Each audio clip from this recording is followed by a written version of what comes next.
یہ جو نیازی آج کل شور کرتا پھرتا ہے، پہلے تو اپنے بزرگ ٹائیگر نیازی کی بات کریں جو اس پاکستان چھوڑ کے آ گیا، اس کی بات نہیں کرتا اور اپنی تاریخ کی بات نہیں کرتا۔ اب یہ جو ہمیں ان نے 4 سال ہمارے سر پہ اس کو لا کے بٹھایا تھا اور اس نے جو کام کیے تھے، میرے کو تو سمجھ نہیں آتی ہے کہ میں کسی نوکری کا قائل نہیں ہوں، اگر میں اس قابل نہیں ہوں کہ میں یہ نوکری لوں تو کوئی مجھے تشتری پہ رکھ کے بھی دے تو میں نہ لوں۔ کیوں لوں؟ میں تب لوں جب میں اس کے ساتھ وفا کر سکوں، اس دھرتی کا کام کر سکوں، اور اس دھرتی کا قرض ہم سب پہ ہے، ہم نے وہ قرض واپس کرنا ہے اپنی قبر میں جانے سے پہلے،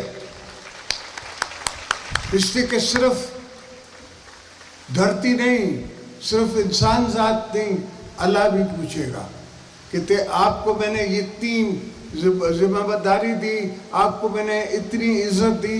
آپ نے میری عوام کے لیے کیا کیا، آپ نے انسان ذات کے لیے کیا کیا؟ تو ہماری ہمیشہ خدمت انسان ذات کے لیے ہوتی ہے۔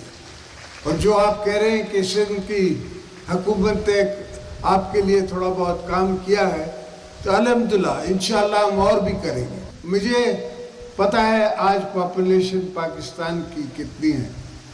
اور کل کتنی ہونے جا رہی ہے، اور میں اس کو انکریج کرتا ہوں، میں ڈسکریج نہیں کرتا، اس لیے کہ ہیومن کیپٹل ملک کا سرمایہ ہوتی ہے،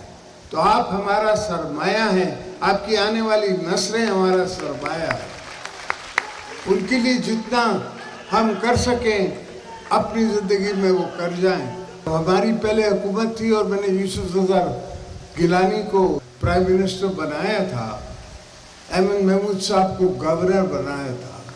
تو یہ سب ساؤتھ سے تھے، اور میں نے ان کو بلینک چیک دیا تھا کہ جا کے جتنا خرچ کرنا ہے آپ ساؤتھ میں کریں، آپ کا حصہ بنتا تھا 30%، اور آپ کو کر کر کے یوسف رضا نے بھی اپنی پوری سر دوڑ کی بازی لگائی ہوئی تھی، اس کے علاوہ اس کے باوجود ہم 28% خرچ کر سکے، آپ پہ 30% پہ ہم نہیں پہنچے۔ تو آپ سرائیکی وسیب ضرور ہے، ہم سرائیکیوں کی عزت کرتے ہیں، میری مادری زبان سرائیکی ہے، میری قوم کی زبان سرائیکی ہے، آپ کی دھرتی سے مجھے پیار آتا ہے، آپ کی زمینیں زبردست ہے، صرف آپ کی لائننگ کرانی ہے کنالز کی، آپ کو پانی صحیح دینا ہے، اور آپ کو طریقہ زمینداری تھوڑی سی اپنے بچوں کو بدل کے سمجھانی ہے۔ جو محنت نہیں کرے گا، جو روزی بڑھانے کی کوشش نہیں کرے گا، جو اپنی محنت آپ نہیں کرے گا، اس کو صرف اللہ ہی سمجھا سکتا ہے، انسان کی ذات نہیں ہے، انسان نہیں سکتا۔ تو دوستو، بڑا دل کرتا تھا کہ میں آپ کے پاس آؤں، میری بیٹی آ کے یہاں کہہ تھی کہ میں دوسری دفعہ بابا کو ساتھ لاؤں، تو اب بیٹی نہیں ہے، بابا آ گیا۔ تو انشاءاللہ آئندہ بلاول صاحب، آصفہ بی بی اور میں ساتھ آئیں گے انشاءاللہ، اور رہیں گے بھی چاند صاحب کے پاس۔ میرے سرائیکی وسیب دے بھراوو، دوستو، میرے بچوں،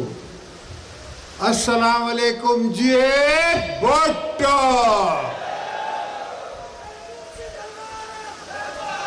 دوست میرا دل تا آتا میں تسانال سرائیکی چلاواں، جی پر مسئلہ یہ ہے کہ جو ٹی وی دے دا پہ ہے نا، پورا پاکستان او کو سرائیکی نہیں آندھی، تو میں کو اردو ضرور اردو دا سہارا گھڑنا پڑے۔ اکثر دنیا مجھ سے پوچھتی ہے کہ زرداری صاحب آپ نے 14 سال جیل کیسے کاٹی؟ میں نے کہا میں نے 14 سال جس جیل کاٹی ان ورکروں کے زور پہ، یہ میرے بھائیوں کے زور پہ، یہ میرے بیٹوں کے زور پہ، اور کوئی کہتا ہے کہ آپ نے بی بی کے لیے بڑی قربانی دی، میں نے کہا خدا کا خوف کرو، اپنی غیرت پہ بندہ جیل کاٹتا ہے۔ بی بی صاحبہ تو چاہتی تھی کہ پہلے دن میں جیل جاؤں ہی نہیں، ان کی کوشش تھی کہ میں جیل جاؤں نہیں، میری کوشش تھی کہ میں جیل جاؤں تاکہ میں دیکھ سکوں ورکروں کا ولولہ، دیکھ سکوں، ان کو سنبھال سکوں، ان کے ساتھ ان کی دکھ سکھ میں ساتھ رہ سکوں، اپنے آپ کو یہ احساس دلا سکوں، اس لیے کہ جیل میں احساس آدمی کو آتا ہے تاکہ پتہ پڑے کہ غریبوں کے ساتھ کیا حالت ہے۔ اور وہ میں نے سارا دیکھا ہے، تھیسس لکھی ہے، سوچا ہے، سمجھا ہے، اور ہر پرابلم کا ہمارے پاس علاج ہے۔ میں نے تب کہا تھا حامد میر کے شو پہ کہ جیل تو 2 سال بعد پوچھتی ہے کہ تم آئے کہاں ہو، اس کو 1.5 سال نہیں ہوا ہے اور آج آئے ہو جاری ہے۔ میں اگر آپ لوگوں کو کہتا کہ رستے بند کرو، میں جیل میں ہوں، تو خدا کا خوف کرو، تم جیل میں ہو تو جیل سنبھالو، اپنے آپ کو سنبھالو، جیل کاٹو، مردوں کی طرح کاٹو، یہ عورتوں کی طرح رونا کس بات کا ہے؟ مردوں پہ یہ مسئلے آتے رہتے ہیں، اور آپ نے جو خواہش کی ہے اس خواہش کے حساب سے ہم سب نے جیلیں کاٹی ہیں۔ حالانکہ کوئی آپ کا کیا خیال ہے ہمارے قصور تھے؟ آپ نے جب میری بہن کو عید کی رات کو نکال کے جیل میں بند کیا، آپ کو اپنی بہنوں اور بیوی کا اور ماں کا خیال نہیں آیا۔ ہماری بہنیں، مائیں، بیویاں، بی بی صاحبہ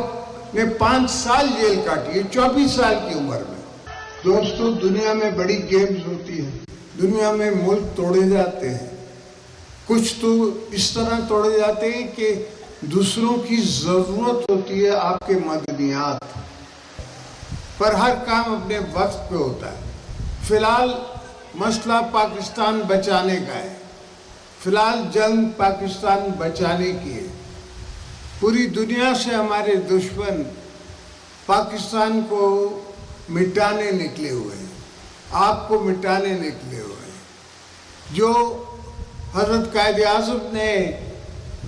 پاکستان بنایا اس کو مٹانے کی شکل میں، اتنی ان کی میلی آنکھیں ہیں،